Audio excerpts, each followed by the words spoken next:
8:31.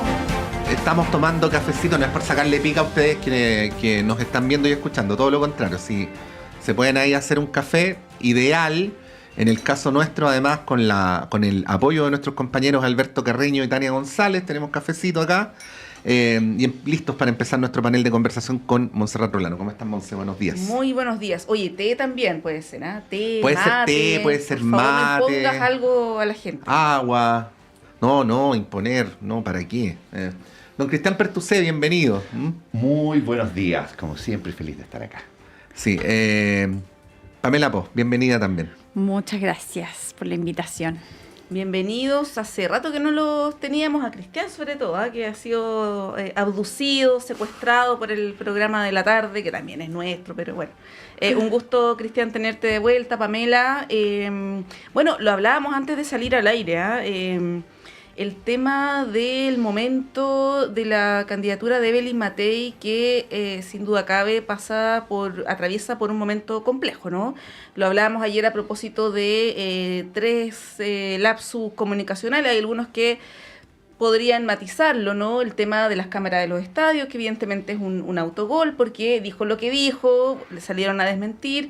El tema de los contratos de Codelco con SQM para el litio también fue cuestionado desde el ministro Marcel, desde el mismo Codelco, que además tiene un directorio donde participan representantes de su sector, ¿no? De Chile Vamos, de la derecha, y el tema de esto como de exportar presos hacia El Salvador, también en menor medida, pero ha sido cuestionado. Bueno, todo eso fue anulado ayer con una entrevista que yo diría es más bien una conversación que una entrevista, porque Checho Irane, no es periodista, pero además el tono fue bien distendido, y donde sale el tema de la posición de ella respecto de la dictadura.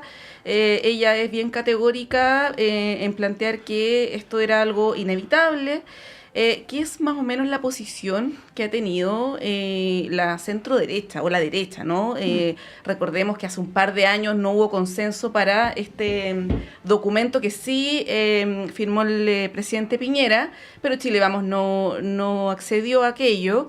Esto de que era más o menos inevitable que ocurriera el golpe de Estado, esa es una discusión donde el país no se logró poner de acuerdo, lamentablemente para los 50 años. Pero cosa distinta es cuando se dice que las muertes en un periodo acotado eran inevitables. Yo creo que ahí, y además ahí fue 2 pasos más allá. Ahí se pasó a varios pueblos, y además habla de una guerra civil, una cuestión que está totalmente desmentida en los informes Rettig, en fin, que es faltar la verdad, básicamente, no falsear la historia, en el fondo. Yo creo que esos dos últimos elementos, Cristian, Pamela, son los más complejos de su conversación ayer con Checho Irane en Radio Agricultura, y que generaron reacciones. Probablemente la más dura y que uno logra empatizar con ella es la de Carolina Toá, ¿no? Sí.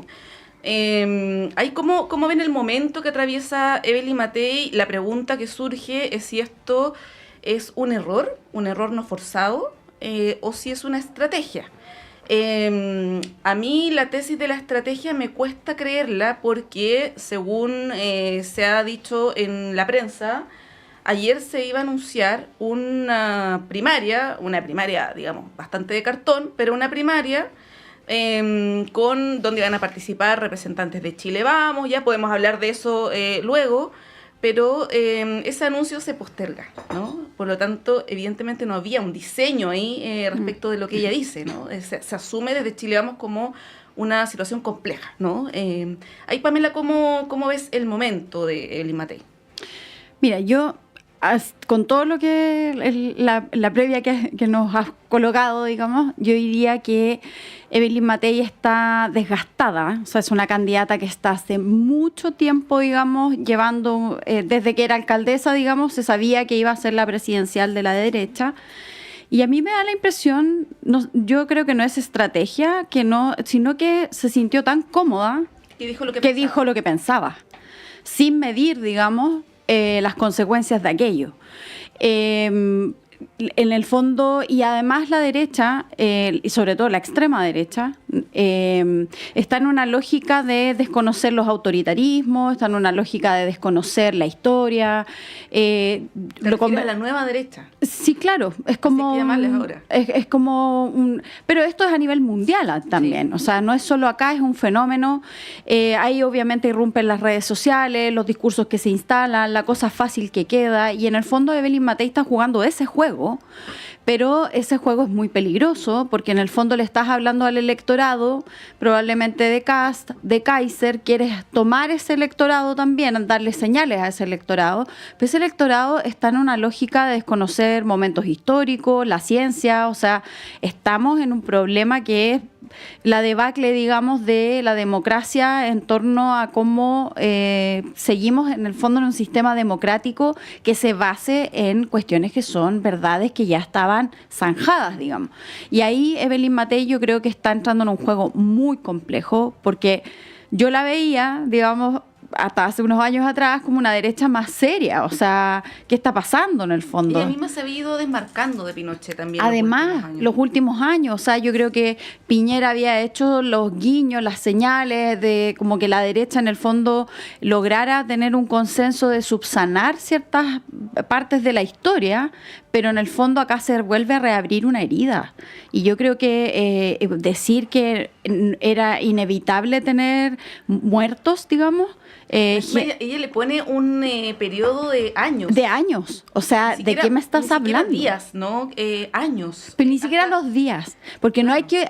Yo pensaba mucho en este tema hoy día en la mañana y yo creo que no hay que olvidar que Allende iba a convocar un plebiscito. En septiembre. En septiembre de salida.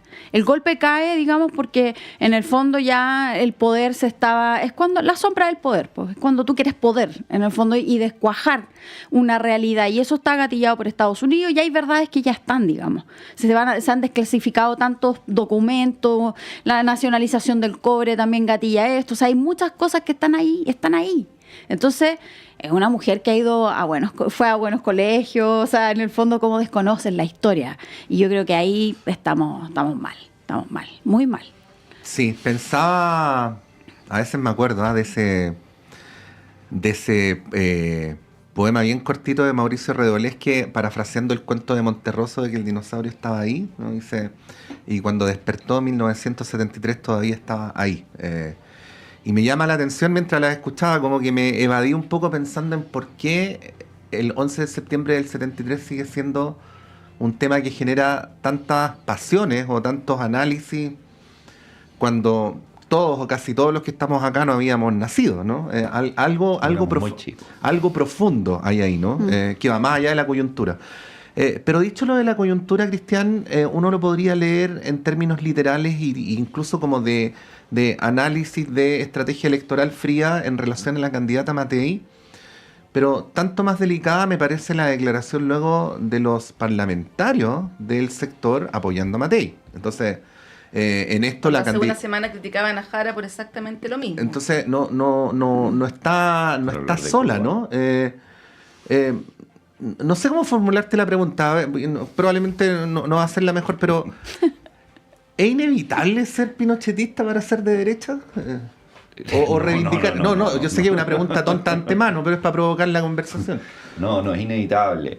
A ver, lo primero yo creo que Evelyn Matei no está sola y obviamente generó en los congresistas, en los diputados que salieron a hablar ayer, yo vi a dos al menos, intentar defenderla, o sea, voy a decirlo así. Yo creo que hay un problema de que hay que tratar de explicar muchas veces lo inexplicable. Que pueden haber sectores que puedan reivindicar ciertos aspectos, porque aquí que puedan reivindicar ciertos aspectos de la dictadura militar. Está en las valoraciones. Ahí yo soy bien liberal y están las valoraciones y que puede hacer cada uno y se discutirán, pero para ser de derecha no es inevitable en este país ser pinochetista, es totalmente evitable, digamos. Y sobre todo porque yo creo, y yo creo que en los últimos años, no es en los últimos años que Evelyn Matei se va desligando del pinochetismo y del gobierno militar, siendo diputada en los primeros años, cuando estaba en Renovación Nacional, es la que asume todo luego la Comisión Rettig, toda la defensa y restricta a los derechos humanos y el reconocimiento que hubo violación a los derechos humanos en la dictadura.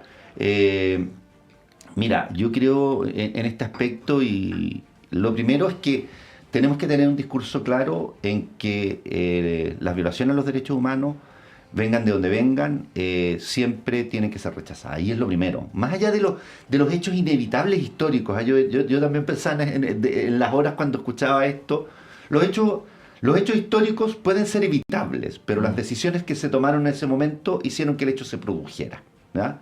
Desafortunadamente, y podemos hablar de miles de hechos en la historia de la humanidad que han sido muy trágicos. Pero lo que es inevitable obviamente en una sociedad, y eso tiene que ver con lo que decía Pamela, es cómo valoramos la convivencia social, cómo valoramos la vida del resto de las personas, cómo valoramos también el pluralismo. Yo creo que, y en eso reforzamos la democracia, y yo creo que ahí tenemos un problema que no se está dando solo en ciertos sectores, sino que se está dando en el mundo. Hoy día tenemos más países que están regidos por regímenes no democráticos que por regímenes democráticos. O sea, tenemos un problema mundial. Y se nos está dando, y regímenes que de alguna manera muestran o utilizan mecanismos para que lleguen al poder personas, se están convirtiendo en regímenes con características poco democráticas, o están saliendo del ámbito, ¿cierto?, de lo que podemos considerar una democracia, porque reprimen a las oposiciones, porque entonces tenemos una problemática en eso, y yo creo que ahí tenemos que ser bien certeros en términos de que, primero, el respeto a la diversidad, a las opiniones divergentes, que tiene que ver con el pluralismo y que tiene que ver con la construcción de la democracia. Y ahí tenemos, yo creo que un tema fundamental. Segundo, yo creo que el tema y escuchaba a Claudio Alvarado, que estaba en la mañana contigo, yo creo que hay un problema de diseño muy grave en la campaña. Grave, esa es la palabra que usaría, ¿sí? Yo diría que es grave, porque efectivamente no hay una lógica de cuáles son los temas que se van a imponer. No está pasando mucho porque estamos de aquí a 15 días más, tenemos que inscribir o no inscribir primaria, estamos en una serie de decisiones político-estratégicas, pero las campañas, cuando ya las personas asumen, tienen que tener un discurso, tienen que tener una línea y empezar a proponer. Además, retroceder en temáticas me parece de una una locura, para ser sincero. Hace más de un mes fue el tema de la pena de muerte, que además fue en consulta con su propio sector, que los puso en una posición muy incómoda. Ahí, Pamela, bueno, solo como comentario, a mí en lo personal me cuesta hacer una división entre el golpe de Estado y las violaciones a los derechos humanos, porque ya con toda la información que tenemos, las violaciones a los derechos humanos, los asesinatos, los secuestros, la tortura, la muerte, ocurrió ese mismo día. Por lo tanto, me cuesta como decir si era inevitable o era necesario, pero las violaciones a los derechos humanos son inaceptables. O sea, una cosa llevó la otra, ¿ya? Y fue así. Entonces, separar una cosa a la otra encuentro que es como difícil. A mí por lo menos me cuesta, más allá que entiendo que pueda ser un debate, ¿no? Ahora, algo a ese respecto, ¿eh? Porque además, mira, si inevitablemente terminamos hablando de historia, si volvemos siempre como a lo mismo, porque además, a veces desde la derecha se justifica el golpe por la conducta de la izquierda, ¿no? Pero resulta que no se puede desconocer que la izquierda ha hecho una autocrítica desde el principio de lo ocurrido el 73, o sea, hay documentos escritos en la clandestinidad por dirigentes socialistas del 74, haciendo autocrítica. Hay libros de un joven Manuel Antonio Garretón con un joven Tomás Mulián escritos en la década del 70. El encuentro entre la democracia cristiana y el Partido Socialista tiene las huellas dactilares de la autocrítica, ¿no? O sea, de hecho, a tal punto que a veces se les critica porque se les ha pasado la mano con la autocrítica, ¿no? O sea, ustedes deberían defender más la unidad popular. La renovación fue muy lejos. En vez de hacer tanta autocrítica. Y uno al otro lado no ve algo siquiera lejanamente equivalente. Salvo lo que hizo el presidente Piñera. O lo que estoy diciendo no es. Yo coincido con el análisis, digamos. Yo creo que han habido autocríticas importantes. Recordemos que, por ejemplo, no recuerdo el año, pero ha sido en el primer gobierno del presidente Piñera, Renovación Nacional sacó de su declaración de principios el tema del golpe, que fue un hecho que de alguna manera se reivindicaba, ¿cierto? Y ahí una discusión. Yo creo que han existido de verdad. Hay una autocrítica en la derecha, hay una autocrítica también, acordémonos lo que dijo y que fue recogido por muchos dirigentes de la centro-derecha cuando el presidente Piñera habló de los cómplices pasivos, ¿ya? Porque se enojaron harto con Piñera. No, pero cuando y de ahí, y yo voy a ser, seamos súper sinceros, si hay un mundo de la derecha, ¿ya? Mi padre está muerto hace varios años ya, pero era una discusión permanente que yo tenía con mi padre. Para mi padre era un tema, digamos, y era un tema entre nosotros, ¿ya? Pero sin lugar a dudas, y uno, o sea, yo no quiero darle una valoración, existe, pero que hay una crítica, que hay una autocrítica dentro de la derecha, sobre todo de cómo se actuó, porque hubo... Y yo era muy pequeño para el golpe, yo tenía 5 años, algo recuerdo, para ser sincero, pero de verdad hay una autocrítica, porque hay una autocrítica en no inclusive no reconocer durante esos años lo que se podía saber respecto a las violaciones de muchos. No, esto es falso, esto es mentira, de cuando se veía una noticia de que murieron personas en un enfrentamiento, mentiras que se saben hoy día, ¿cierto? Pero hay una autocrítica en eso, pero que van a haber sectores, desafortunadamente, y luego desafortunadamente por miles de razones o miles de razonamientos, no sé cómo decirlo, que va a existir una valoración, lo va a existir. Pero yo creo que, y vuelvo a un punto, yo creo que lo que tenemos que reivindicar hoy día es, yo creo que hay una autocrítica, por ejemplo, muy fuerte de la izquierda de cómo se socavaron ciertos principios de la propia democracia que llevaron, ¿ya? O que permitieron o que gatillaron a lo mejor decisiones malas. Y yo no voy a decir que un golpe de Estado, cualquier acto de violencia en una sociedad es cuando se pierde de alguna manera la convivencia pacífica, que es el objeto, ¿cierto?, de la conformación de una comunidad humana, de un Estado. Y creo que lo que tenemos que justamente reivindicar es cómo construimos una democracia de verdad y inclusive con mecanismos, o sea, no estoy diciendo solamente con que sea más participativa, sino que con mecanismos que frente a crisis de la democracia puedan tener salidas, ¿ya? Y cómo fortalecemos nuestro sistema político. Hoy día estamos con problemas en nuestra propia democracia que van permitiendo inclusive que ciertos populismos empiecen a surgir en nuestra propia arquitectura. O sea, no puede ser que tengamos hoy día 300, ya perdí el número, y tantos precandidatos presidenciales inscritos buscando 35.000 firmas. ¿Ah? Tenemos problemas de diseño también, y esas cosas son las que creo que tenemos que conversar, independiente que tenemos que volver a la historia, porque la historia ¿para qué nos sirve? Es para no repetir los errores, ¿cierto?, que se cometieron en su minuto. Y tenemos que discutirla, tenemos que pensarla, pero de que hay una autocrítica de muchos liderazgos dentro de la centro derecha, lo hay, y sobre todo yo creo, y voy a ser súper sincero aquí, mucho más dentro de Chile Vamos, de lo que puede ser la nueva derecha, que reivindica una serie de cuestiones históricas que yo creo que hay que pensarlas con más allá de las figuras. ¿Queremos una sociedad donde una persona pueda desaparecer por lo que piensa? Y estoy pensando en cualquier tipo, y esto en cualquier tipo de sociedad. Es que si hablamos de derechos humanos hay que hablar de cualquier persona. De cualquier persona, por eso lo digo. Sí. ¿Ah? Sí, Pamela, bueno, uno esperaría también ese tipo de señales, como lo dice Cristian, públicas por parte de dirigentes de Chile Vamos, que diga que la dictadura bajo ninguna circunstancia es algo que se pueda justificar o explicar, o que es algo que la democracia siempre debiera prevalecer, algo más, un poco más enérgico, ¿no? Pero más allá de eso, y volviendo al tema de Evelyn Matei, esto la pone en una posición en términos estrictamente electorales que puede ser buena o mala, ¿no? Dependiendo cómo se quiera ver. Hoy día lo decía en una columna Pepe Out en Exante, las personas que valoran la unidad popular son menos en relación a quienes valoran la dictadura, lamentablemente. O sea, él hace una descripción con números, ¿no? Sí.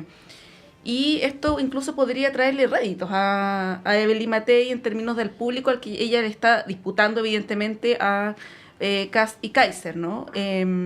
Pero por otro lado, si uno ve, y lo que logró el expresidente Piñera, algo inédito en su sector, que él se fue más allá de la derecha, ¿no? La gente de centro votó por Piñera, ¿no? O de centro más moderada, digamos. Con esto, Evelyn Matei está sepultando esa posibilidad. Ayer, por ejemplo, sus aliados, que son como medios pololos todavía, ¿no? Los demócratas, emitieron una declaración tarde en la noche, se demoraron varias horas, evidentemente ahí hay una complicación, porque ellos, su discurso ha sido: nosotros no vamos a vincularnos con los extremos, ni el Partido Comunista, ni nadie que avale dictaduras. Bueno, ayer Matei fue explícita, ¿no? Entonces eso en términos de acercarse hacia el centro o ampliar su base de apoyo es una complicación, ¿no? ¿Cómo ves ahí las posibilidades de Matei? Porque, bueno, salió Matías Walker sin nombrar a Matei, con un video diciendo, bueno, la democracia es lo principal, en fin, lo mismo Jimena Rincón, pero no aludieron a Evelyn Matei, no la criticaron, digamos. Los ponen en una posición evidentemente difícil y abierta a contradicción con los principios que ellos mismos han defendido. A mí me da la impresión de que Matei no va a sacar tantos réditos de esto. ¿En qué sentido? Porque en el fondo Kaiser le plantea: yo no ando cambiando de opinión, digamos, como para dónde calienta el sol.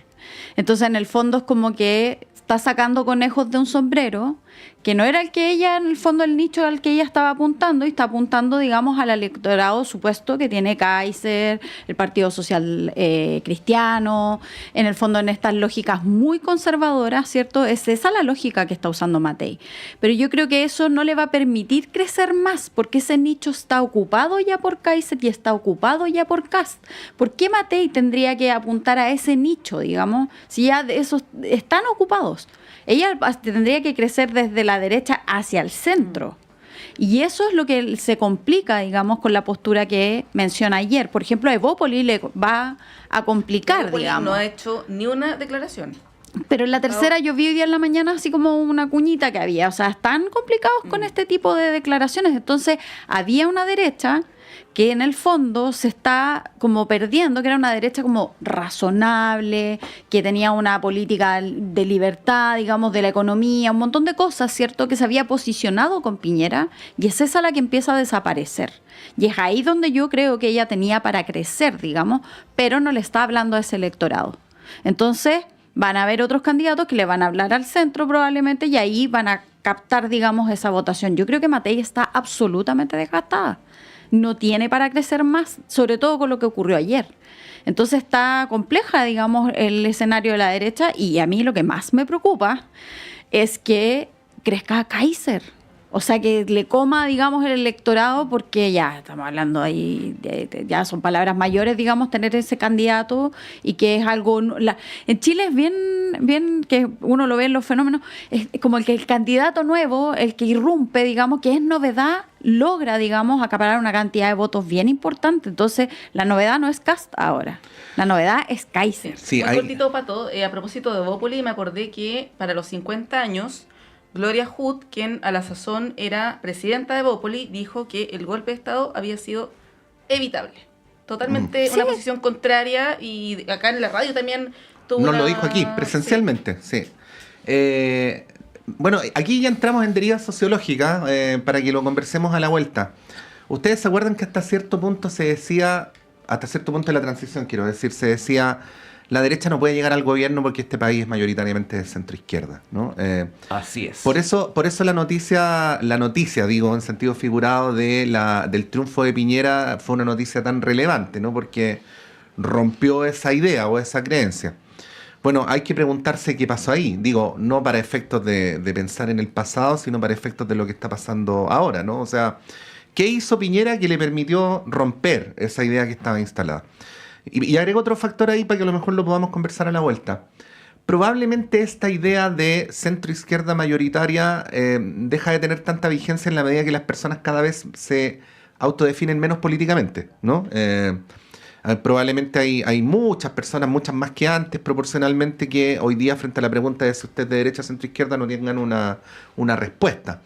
Entonces surge una nueva hipótesis, ¿no? Que es que el neoliberalismo, llámenlo como quieran, hizo que culturalmente ahora, no necesariamente en términos de militancia, pero que culturalmente ahora la sociedad chilena esté más girada hacia los valores de la derecha, ¿no? El valor de la libertad individual, del emprendimiento, de la iniciativa, en fin.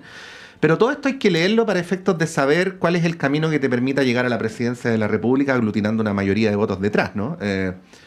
Y eso es lo que no sabemos si Matei está haciendo o no, po. Entonces lo dejo instalado. Sé que hemos hablado harto del tema Matei, pero puede ser una última vuelta antes de ir a los otros temas. Son las 9:03, vamos un breve alto y continuamos con esta conversación.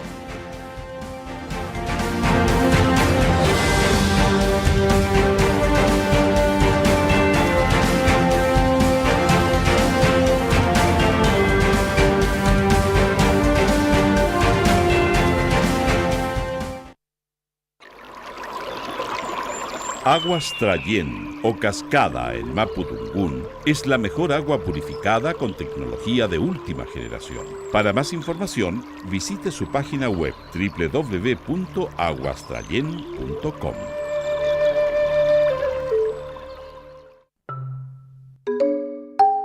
Perdidos en el espacio, casi 30 años al aire. Músicas raras y más raras. Instagram, @Perdidos en el Espacio 2003. Lunes, 22 horas.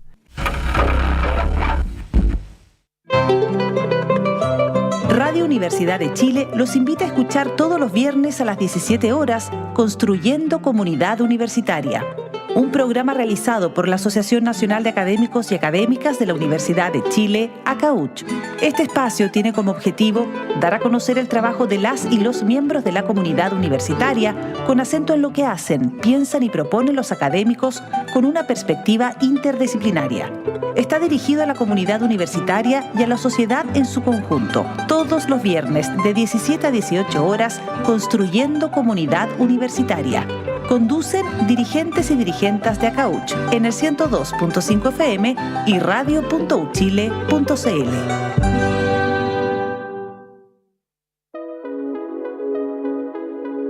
Adentrémonos en el fantástico mundo mistraliano.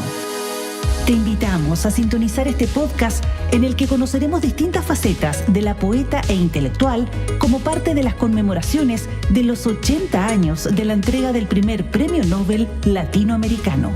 Martes 15 horas en el 102.5 FM y radio.uchile.cl. Esto es una realización de Ediciones Los Libros del Cardo y de Oficios Varios.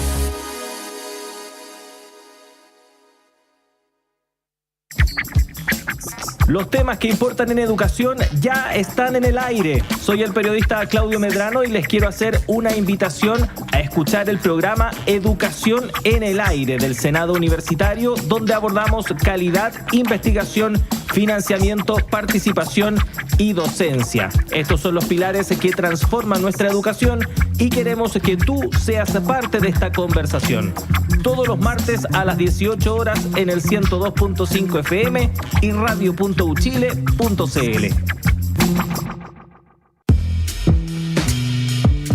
¿Cómo les va? Soy David Ponce, conductor y periodista de Altavoz, y les invito a sintonizar nuestro programa cada sábado y domingo a las 7 de la tarde por Radio Universidad de Chile.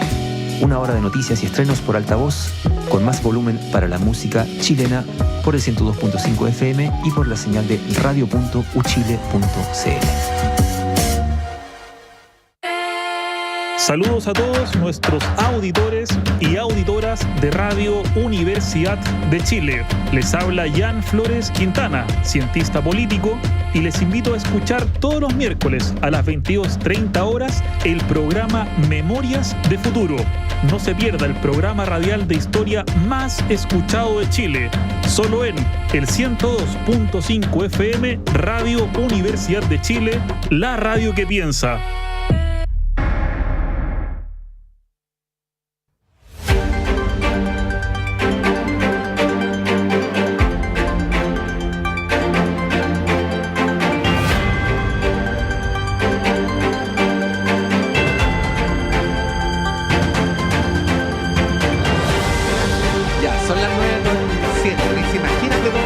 hablando. O si se lo imaginan, bueno, los vamos a dejar intrigados, porque por algo hay una diferencia entre estar al aire y no estar al aire. Pero en fin, había dejado la pregunta planteada Cristian Pertucé antes de la pausa. Oye, yo te agrego, Cristian, para añadirle otro elemento, que se lo preguntabas tú, Pato, al final a Claudio Alvarado.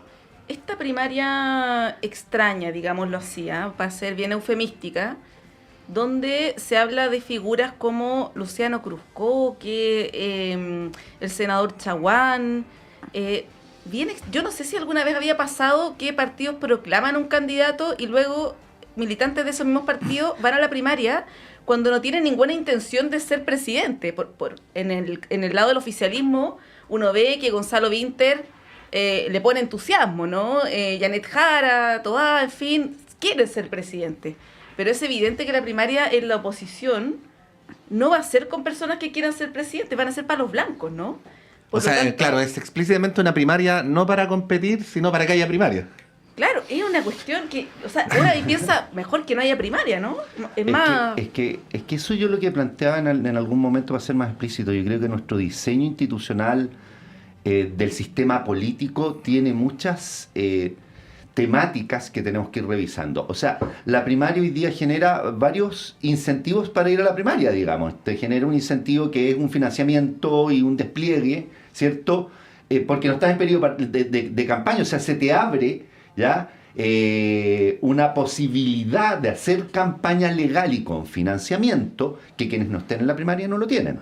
Entonces, obviamente, la primaria, y que es un debate dentro de cierto momento dentro de la ciencia política, o sea, hasta dónde, cuando a lo mejor no es obligatoria para todos los partidos, sino que es voluntaria, porque abre un espacio. Entonces las otras candidaturas que pueden tener primarias les da una visualización en términos inclusive de medios de comunicación, de debates, de una serie que no van a tener, ¿cierto?, quienes no estén en primaria.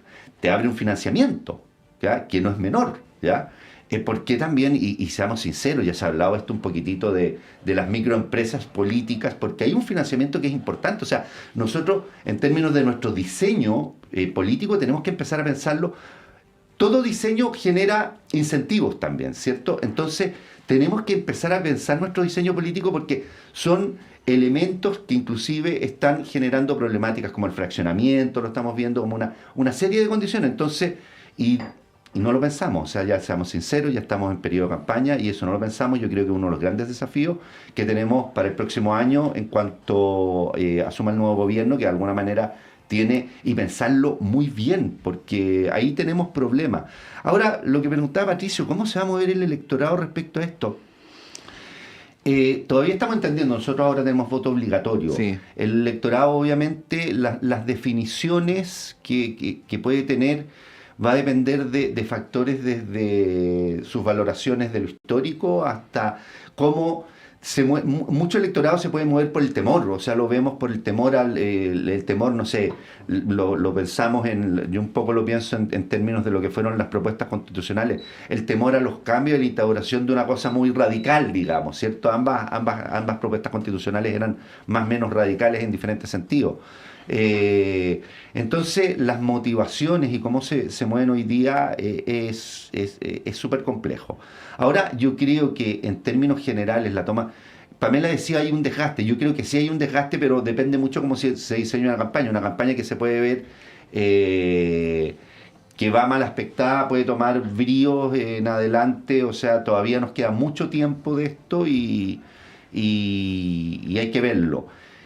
¿Hacia dónde se mueve el electorado? Fíjate que uno pensando, o sea, uno ve cómo se están moviendo los electorados en Europa cuando hace análisis, ¿cierto? Los electorados en Europa, pensando después de todo lo que había ocurrido, inclusive en términos de la Segunda Guerra Mundial, la Segunda Guerra Mundial, uno pensaba que tenía una tendencia en otro sentido, pero también se está moviendo por diferentes motivos, ¿cierto?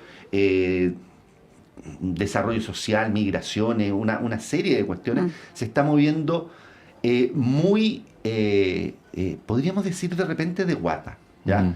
¿Qué puede ocurrir? Por eso yo siempre he pensado la elección siempre va a estar abierta hasta el último día, y no vamos a... Y eso es lo interesante además de las elecciones y la democracia, digamos, no tener definido qué va a ocurrir, ¿ya? y va a depender mucho de cómo las diferentes candidaturas empiecen a posicionarse, y creo que hay un tiempo, podríamos decir, el tiempo que es este tiempo de primarias, que uno tiende a hablarle, porque además recordemos, me lo preguntaban ayer, la elección en junio, ¿cierto? Primaria es voluntaria. Uno en una primaria, ¿cierto? Y son problemas de diseño, tiende a hablarle a su electorado más cautivo, al más extremo, que es el que va a ir a votar. Extremo lo digo, el que está más politizado, el que se mueve, a diferencia... Y ahí va a tomar otro ribete la campaña, a diferencia de cuando vamos ya a la elección propiamente tal, a la elección del presidente de la República, pasada las primarias, cuando están inscritas las candidaturas, cuando uno empieza justamente a moverse para ampliar su campo electoral. Y aquí voy a ser súper sincero, dependiendo del elector, las condiciones de toma de decisiones puede ser de un discurso continuo o puede ser de las temáticas que se van levantando en los momentos más cercanos a la toma de decisiones. Entonces depende de muchas personas, mucho de la persona ahí. Pamela, bueno, a propósito de improvisación, de falta de planificación, de errores no forzados y largo, etcétera, el Partido Socialista está se veía venir con esa introducción, ¿no? Está, eso que lo hice resumido, sí. Está en una situación también a ojos de la ciudadanía bien delicada, ¿no? Con esto de designar a de Rementería para ser el sucesor de la senadora Allende, luego él se arrepiente, luego se desarrepiente, y termina en una cuestión media confusa, y como telón de fondo está la designación de la senadora Bodanovich, que la verdad no termina por cuajar mucho, no se entiende tampoco, ¿no? La decisión del partido por cálculos electorales, evidentemente ahí hay una jugada que está vinculada un tema con el otro, ¿no? Por algo Arturo Barrios es designado como el reemplazo de Rementería, porque él quería ser el sucesor de Isabel Allende, ¿no? Y esto está, como digo, concatenado. ¿Cómo ves la situación del Partido Socialista?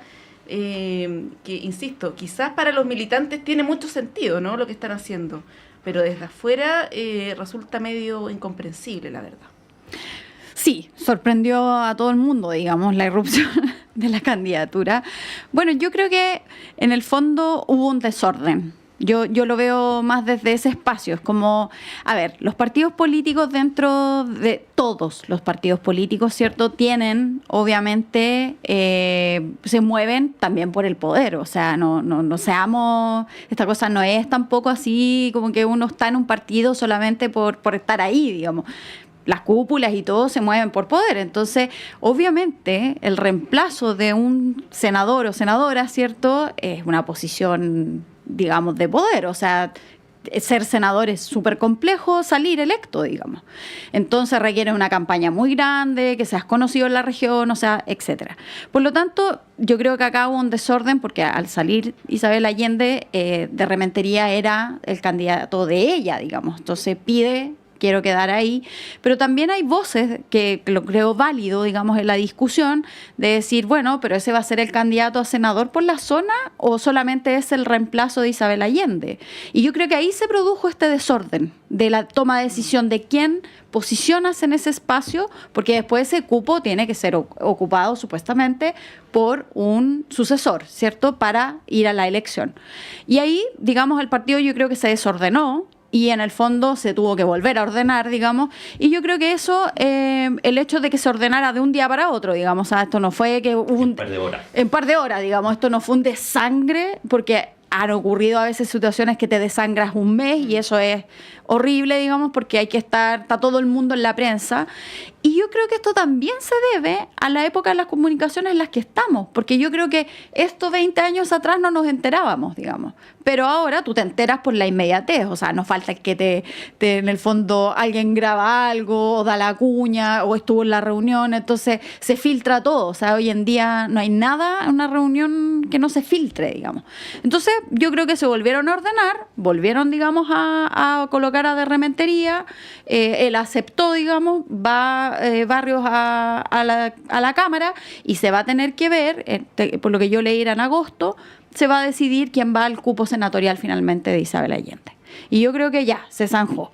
Ahora, la irrupción de una candidatura, quedamos todos, digamos, sorprendidos. Yo declaro que estoy sorprendida, digamos, porque en el fondo se esperaba que fuera Toá. Pero creo que también es válido que el Partido Socialista quiera hablarle a sus militantes. O sea, más allá de... ¿Y cuál es el pololeo que hubo previamente, digamos, entre Toá con el Partido Socialista? Quizás los guiños no estaban. Sí, pues no, fue cero pololeo. Entonces, si tú no haces el pololeo, el coqueteo político... Es bien complejo porque es como, estos son mis socios y vamos con una candidatura así desde la nada.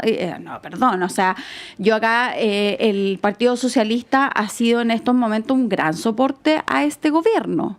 En cargos, en personas que salen y toman ministerios. El Partido Socialista dice que no tiene nada que ver con este gobierno. Ya, bueno, esa es la presidenta del partido, digamos. No, claro, es que estaba pensando en lo que tú dices, porque, a ver, a diferencia de todos los demás precandidatos, la candidata Bodanovich, además de ser candidata, es presidenta del partido.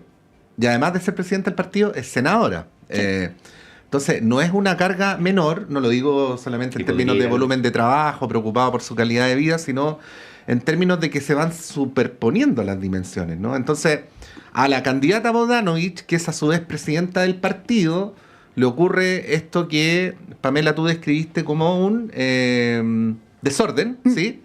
Pero que no solamente la afecta como presidenta, sino simultáneamente como candidata también. O sea, como que va generando un círculo vicioso, al menos hasta el día de hoy, que es cuando aparecería despejada la situación.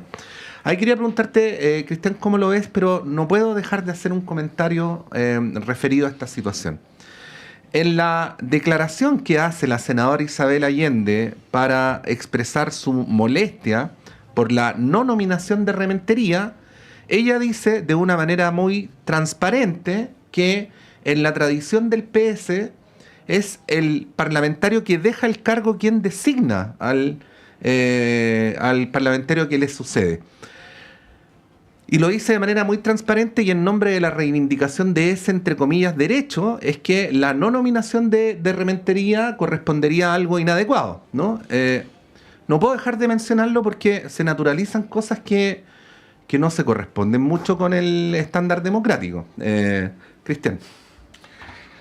Ya, voy a tocar eso último al final. Sí. A ver, yo creo que lo primero que tenemos que entender en el PS que los partidos políticos, como súper bien lo decía Pamela, están en una lógica de alcanzar cuotas de poder. Es lo primero.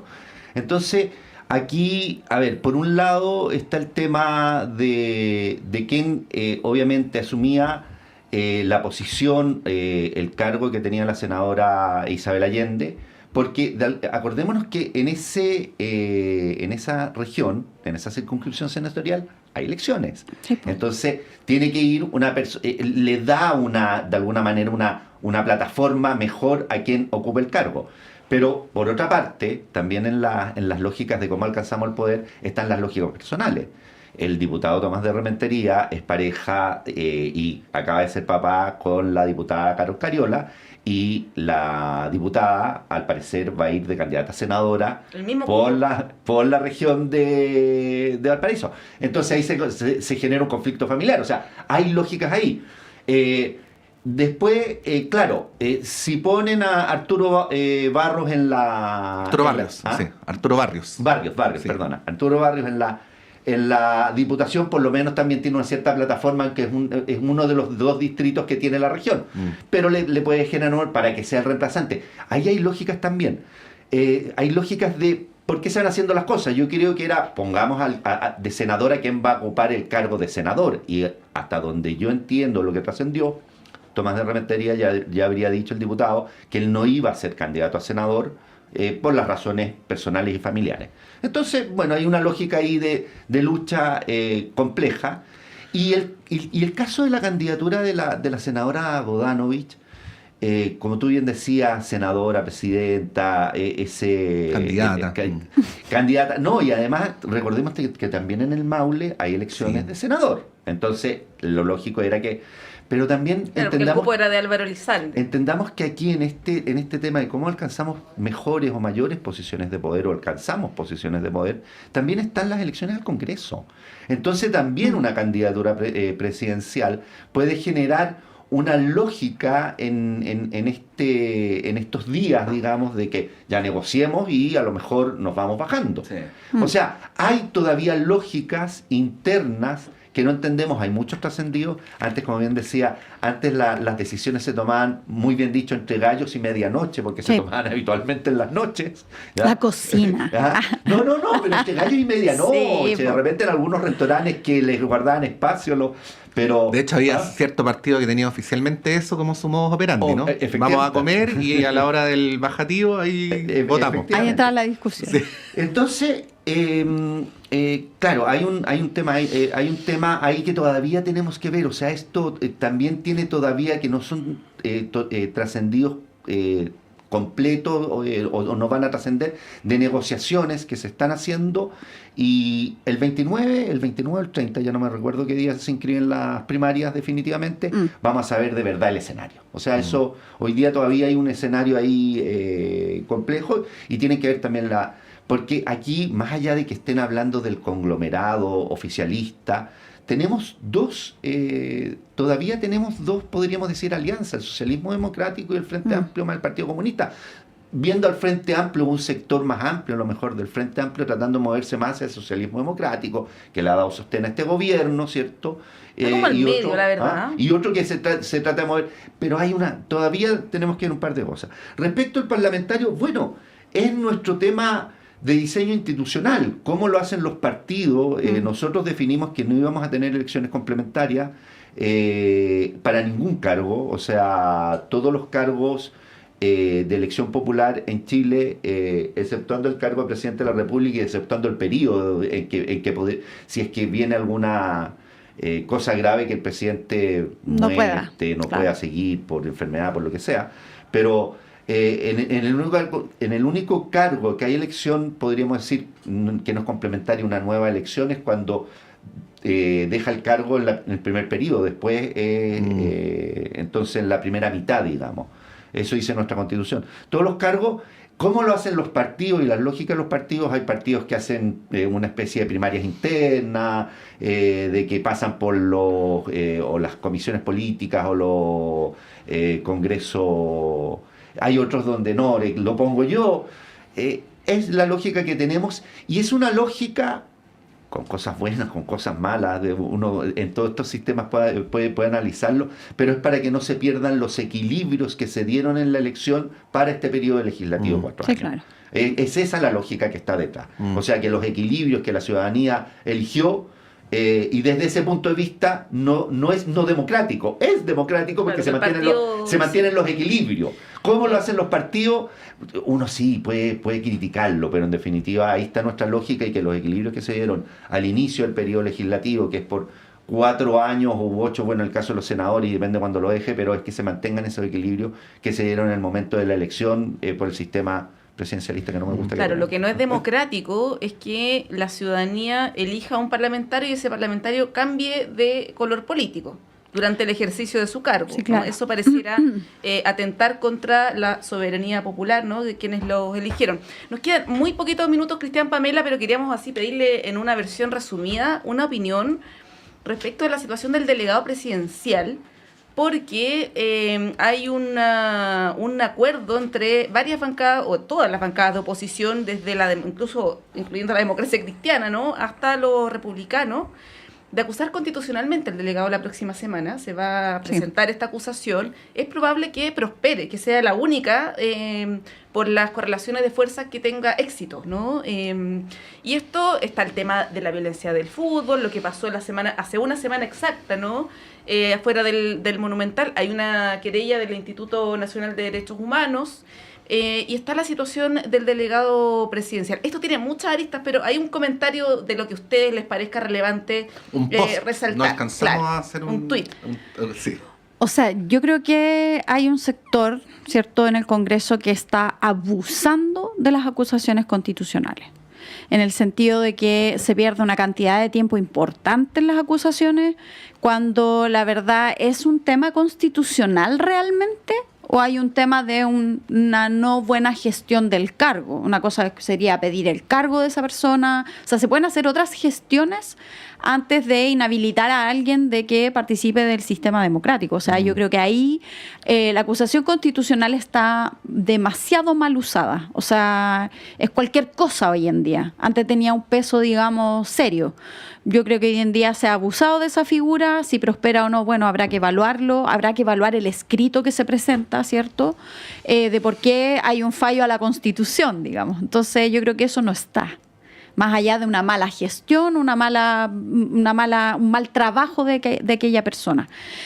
Por lo tanto, creo que va a haber que ver, digamos, cómo se prospera. Y esto, yo quiero ser bien enfática por qué la acusación constitucional está mal usada, en el sentido de que se ocupan recursos del Congreso en destinar tiempo que saca, digamos, a una cantidad, varios parlamentarios que tienen que estar mirando esto, estudiar esto, dedicar todo un día de sala, y eso son cosas que se deja de legislar, cosas que hoy en día son urgentes y que vamos a estar una semana, 2 semanas, digamos, con todo esto en la palestra. Entonces, yo creo que ahí hay un problema, digamos, de que se está mal utilizando el propio sistema democrático, que es algo muy usual que está ocupando de esta nueva derecha, digamos, de hacer perder un tiempo horroroso, digamos, cuando hay otras urgencias legislativas. Desgraciadamente el tema del instrumento de las acusaciones constitucionales no se viene utilizando mal por la derecha, sino que por las oposiciones de hace un tiempo a esta parte. Sí. Desgraciadamente sucedió con quienes están en el gobierno hoy día y yo creo que fueron generando una pauta. El presidente Piñera fue acusado 2 veces constitucionalmente y bueno, yo creo que efectivamente ahí hay un tema y tenemos que de nuevo revisar el diseño. O sea, es necesaria la acusación constitucional, pero se ha mal utilizado por las oposiciones y estoy de acuerdo en eso, en lo que plantea Pamela, totalmente de acuerdo, y tenemos que revisar eso, todo nuestro diseño. Respecto del tema de si es factible o no es factible, a ver, yo 2 principios básicos en este aspecto. Primero, nosotros hemos defendido desde el retorno a la democracia la necesidad de que las fuerzas de orden estén supeditadas al poder político. Y la responsabilidad, si bien después va a pasar al CEREMI del Ministerio de Seguridad Pública, ¿cierto? Al CEREMI, hoy día la mantención del orden público, ¿cierto? Es responsabilidad por la lógica de supeditación de las Fuerzas Armadas al poder político, está hoy día entregada, hasta que quede bien diseñado el Ministerio de Seguridad Pública, al delegado presidencial regional o al provincial, dependiendo, pero acá en la región metropolitana al delegado presidencial regional.